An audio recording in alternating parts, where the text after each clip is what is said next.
Channel. Friends, आज हम देखेंगे क्या कोर्ट पति पत्नी को यानी हस्बैंड वाइफ को आपसी सहमति से तलाक की याचिका को सेक्शन 13 के तहत याचिका में बदलने से रोक सकते हैं। हम जानेंगे। फ्रेंड्स, वीडियो अंत तक देखिए, लाइक कमेंट शेयर कीजिए और सब्सक्राइब करना न भूलिए। तो चलिए हम जानेंगे।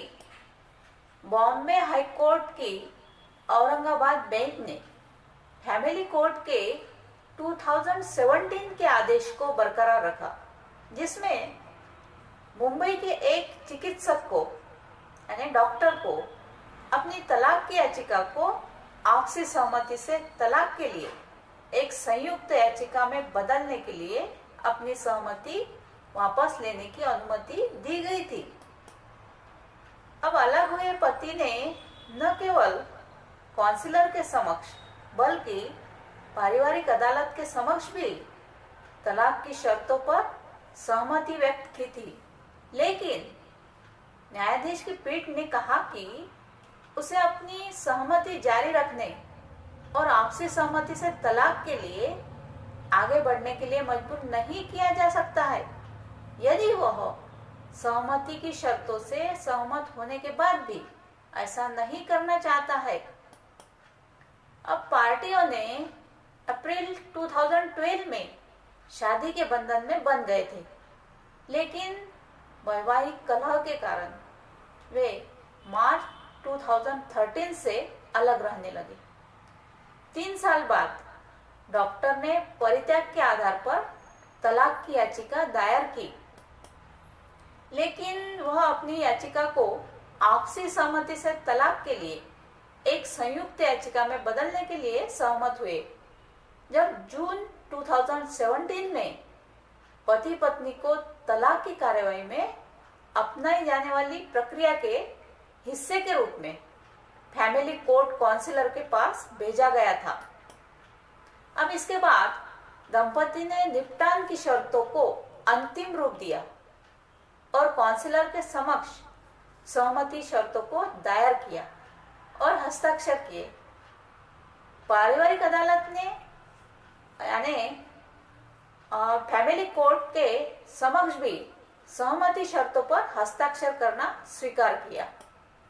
अब हालांकि बाद में 44 इयर्स डॉक्टर ने फैमिली कोर्ट के समक्ष एक आवेदन दायर कर कहा कि सहमति की शर्तों के तहत वह अपनी अलग हुई पत्नी को स्थायी गुजारा भत्ता के रूप में 1.11 करोड़ देने के लिए सहमत हो गए थे और उसे रुपए की राशि का भुगतान किया था।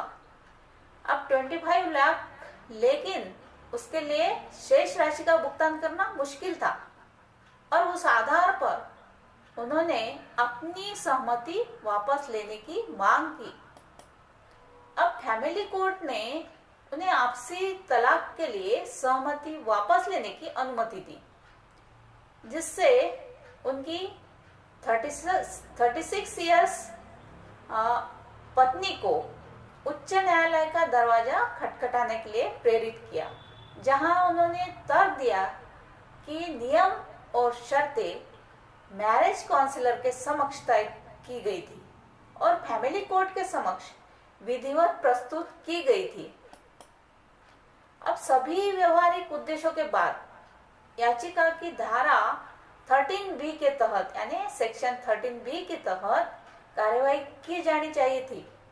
हिंदू विवाह अधिनियम पर आपसी सहमति के अनुदान के लिए उसने यह भी तर्क दिया कि पारिवारिक न्यायालय नियम 1987 के नियम 31 के मद्देनजर विवाह परामर्शदाता के समक्ष सहमत समझौते की शर्तें पवित्रता और अंतिम है, जो पार्टियों द्वारा मामले को निपटाने पर आपसी सहमति से तलाक देने की प्रक्रिया को निर्धारित करती है।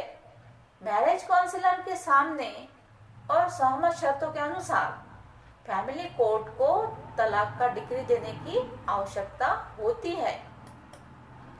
हालांकि माननीय न्यायमूर्ति ने इस तर्क को खारिज कर दिया। एकल न्यायाधीश पीठ ने कहा कि सर्वोच्च न्यायालय ने माना है कि न केवल संयुक्त याचिका दायर करने के समय बल्कि उस तारीख को भी जिस दिन परिवार अदालत तलाक का आदेश पारित करती है तो आपसी सहमति की आवश्यकता होती है।